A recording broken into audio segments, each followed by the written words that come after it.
Good morning from a Flying J in Montana. Somebody wanted to see the outside of my van, so I'll just show you. That's lucky Charlene right there. They say it's your birthday, do. Happy birthday to ya. It's my birthday. 57. Not a bad place to spend, even if I am in a Flying J parking lot. Not a bad way to start my 57th birthday. On the road and traveling cross country. Got my coffee, got my oats, and I'm ready to travel. Good morning from Wyoming. I forgot to say good morning from the Flying J in Wyoming. And today's my birthday. And I can't imagine, look at how beautiful that is, spending my birthday better than this. Open highway for me. And it's beautiful out. And yeah, I'm just very grateful. And today I have so many people writing me happy birthday, and I just decided, you see those mountains over there? That today I'm just kind of like, I don't want to say keeping to myself, but I'm just enjoying the solitude and just really thinking about life, reflecting, figuring out where I'm going from here, knowing I'm very privileged to be able to do this. So, and I want to thank you guys for coming along this journey with me. More ahead. I saw, I don't know what they call him, a jackal, but he was running. So this is all open road, and if you see there's a fence, there's a fence there. He was running on this side of the fence, and he went to jump over, and he tripped, and he did like a roll, but he was fine. But it was so funny. I was like, oh. You know, when you're by yourself, it's like, oh, I wish somebody else saw that. But yeah, it was pretty cool. So, all right, let's get back on the road. Not too far of a drive today. I think it's like about 2.5 hours, so not that bad. And I am going to try and find a place that I can horseback ride, but we'll see. Okay, we'll see you down the road. So I pulled over at a gas station. There haven't been many places to stop, but I just want to show you what I see. It's so beautiful. So while I'm pulled over, I just want to update you that instead of looking for Walmarts now, when I find the place I want to go to on my map, and I've been using, especially in Montana and Wyoming, and I just found this out, it's called Flattest Route. I think it's flattestroute.com.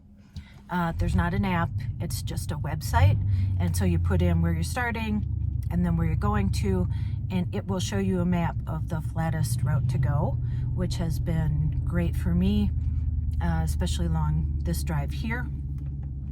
But talking about Walmart, so I was at the one in Aberdeen. Seemed like a great one, and there were a lot of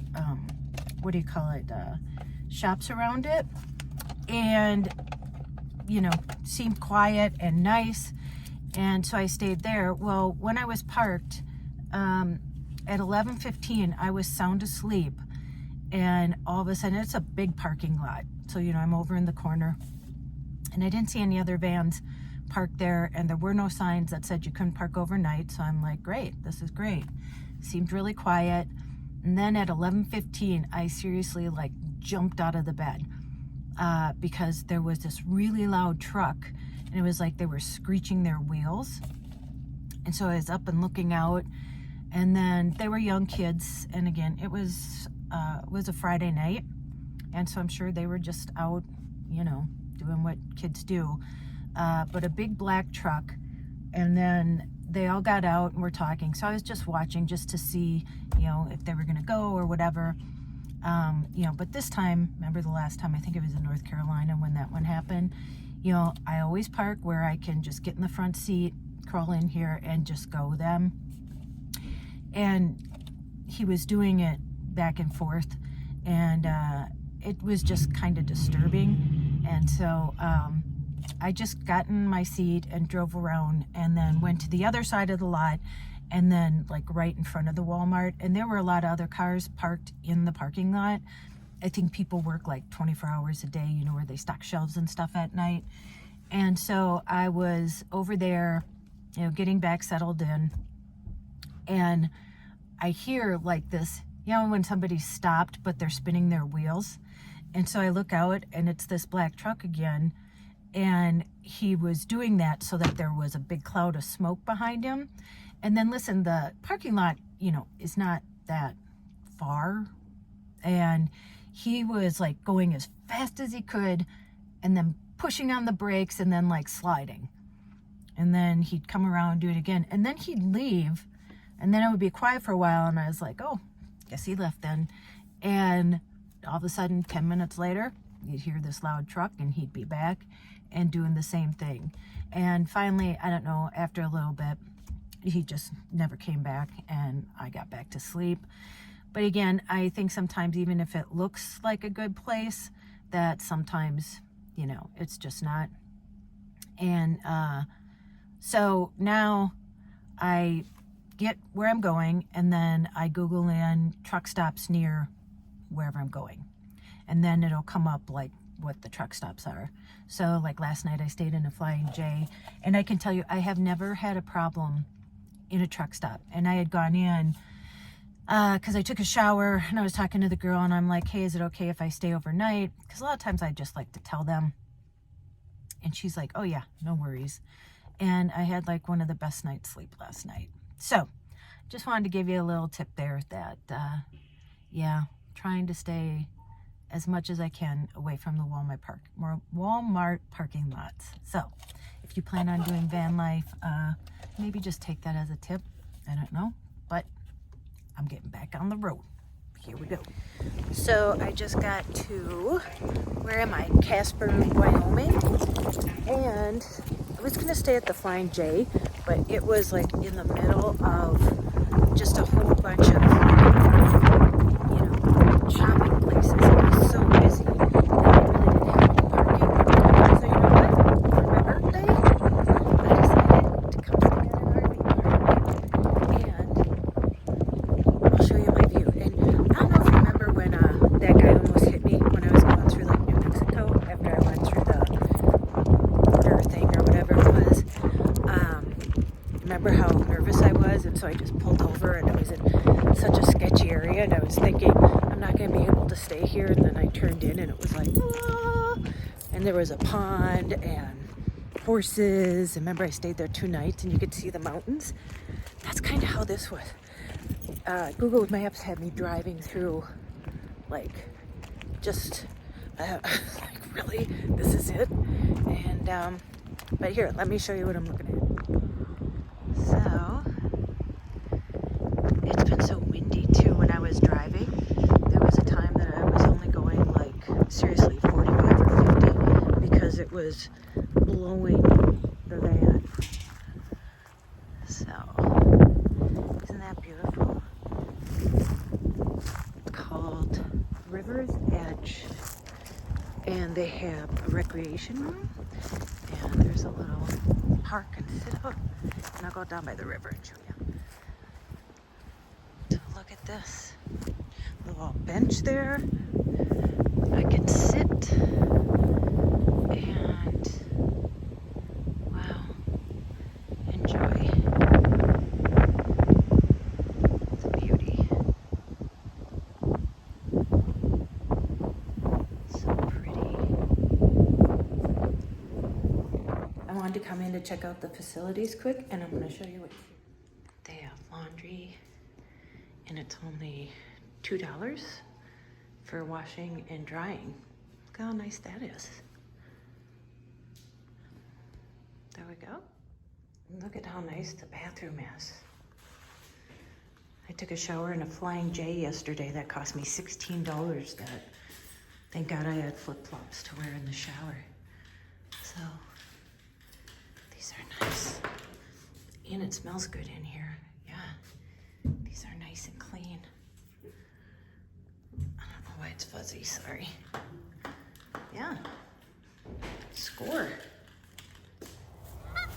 Good morning. Look at what a beautiful day. Oh, the geese are saying good morning. Oh, when he squawks, you could see his breath. That's hilarious. There's frost on the ground. It's a little chilly. It's crisp. It's crisp. But I'm heading more south. So I just wanted you to see what I see this morning. Waking up for starting my... Do you start your 58th year? Yeah, because I'll be 58. Is that how that works? Anyway, thank you all for the birthday wishes. I had a great time. I actually cleaned out my van. Did some dancing, as you saw. Did some laundry. Took a shower. I feel fresh. So, ready to get back on the road. Let's go. Good morning. Do you see the mountains over there? I was going to say good morning by the river I was by, but then my daughter called me crying. Just, you know, teenage stuff. But I wanted to show you, the gas here is $3.39. Well, almost $3.40, but $3.39. Come to Montana. So, just filling Charlene up, and I want to show you this place. Had I known, it's only like, it's super close to where my campground was, and had I known that there was this big truck center here, I would have just parked here for the night. It's beautiful, and it has hats in there, and it was playing Tennessee whiskey in there, it has coffee, it has a place to eat. Oh my gosh, this is the place to be. So I kind of wish I would have just stayed in this parking lot, and I would have had a view of the mountains over here. But I was by the river, and I had a great birthday, and only $25 because I just want to make sure that it's topped off for my next drive. So, okay, ready to get on the road again. Let's keep on trucking. Come on. Come on, Chuck. Here we go. Thought I'd take you along with me and show you what I see. There's where I'm going. And that's where I came from. Hop in. Let's go. I just want you to see what I see right now. I pulled over. It's a picture-esque pullover. And it's funny, whatever you see in the camera doesn't even come close to what you see in real life.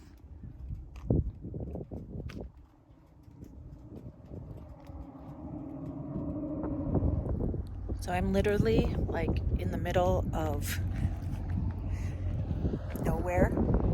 I mean somewhere, but nowhere. And it's called the Muddy Gap. And I'll read that to you, but I stopped here. And I talked to, there's one guy in there, they have no ice. I was gonna get a soda. Wow, look at how beautiful that is. I'll show you in a minute. But yeah. So I just pulled over. I only have like 40 miles to go to where I'm going today. So yeah, but I'll read this to you. Muddy Gap. Muddy Gap sits at a crossroads of many historical sites related to the Oregon and Mormon trails. From Muddy Gap, Independence Rock is 18 miles northeast. Split Rock is 10 miles to the northwest. Devil's Gate is 14 miles northwest. And Martin's Cove is 12 miles north. The Oregon Mormon Trail is a system of trails from Missouri to Oregon that was traveled by an estimated 500,000 people from 1812 to 1869. Travelers included Native Americans, fur trappers, homesteaders, lured west, Mormons escaping religious prosecution, Pony Express riders, and those seeking fortune during the California Gold Rush in 1849. Independence Rock was a well-known landmark and popular resting place along the trail. It was a goal to reach Independence Rock by July 4th to remain on schedule and avoid winter weather. Known as the Great Register of the Desert, over 5,000 immigrant name carvings still remain visible on the rock. Split Rock was a landmark and navigation marker on the trail due to its unique shape and prominent position, making it visible for days before and after arrival upon it. Devil's Gate served as a landmark and is a precipitous slot canyon carved in a granite ridge by the flow of the Sweetwater River. Devil's Gate may have gotten its name due to the occurrence of several murders in the area during the immigrant era, leading some to believe that the site was bedeviled. In 1856, the Martin Handcart Company left Iowa City to travel west to Salt Lake City, Utah. These immigrants were on foot pulling handcarts. They reached a crossing on the North Platte River near Casper, that's where I just came from, in mid-October when a blizzard enveloped them. Some of the Martin Company reached a sheltered area near the Sweetwater Mountains near Split Rock, later called Martin's Cove. So, still in Wyoming, and I'll show you, like I said, it doesn't do it justice, but those mountains over there, amazing. Okay, back on the road. So I am just sitting here, finally relaxing after driving all day, and then bringing my van in. So Lucky Shortline had to be looked over. But I will tell you, so I'm going to show you, remember how I used to, well, there's a big bird there. Remember how I used to show you out my back window? Well, I'm going to show you out my back window right now. Well, okay, other than the semis, at a Flying J. So that's to be expected. But look at those mountains. And they're seriously like all, well, my view's obstructed by the semis, but there we go. And what a beautiful day. Okay, so I just set you up. My arm was hurting holding it. Just eating my salad for dinner. It's been a long day. I'm going to relax. And what I was going to say too, so when they were telling me up front, there was a lady sitting at her desk. I had said hi to her when I walked into like the waiting room. And she overheard them say, you know, about what I was getting done. And I said, oh, okay, well, I'm going to go stay in my van in the Flying J. And she goes, you are not staying in your van. She goes, you can come to my house and stay there. It's just me and my dog. And she goes, it's supposed to get to like 20 degrees tonight. I said, well, no, I live in my van and I have like a heater and everything. And she still was kind of looking at me. I don't know if she got it, but you know, but all my stuff is in here. But everybody's so nice. Like I said, him referring me to Mike, and then John referred me to Mike, and then Mike getting me right in, and then they're going to fix it right away tomorrow morning, and her asking me if I wanted to stay overnight. So it's been a great experience, and Rollins is beautiful. So I'm going to go, and I think that's it. Yeah. Hopefully I'll be back on the road again, but I'll keep you up to date. Okay.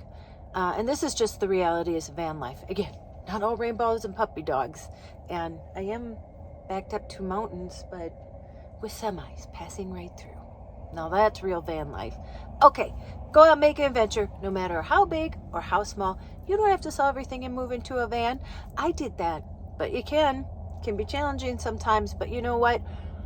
When I knew it had to be done, it's just like you take things pieces by pieces, you know? Don't let anything like overwhelm you. You just deal with what has to get done at that moment. Again, van life has taught me to live in the moment.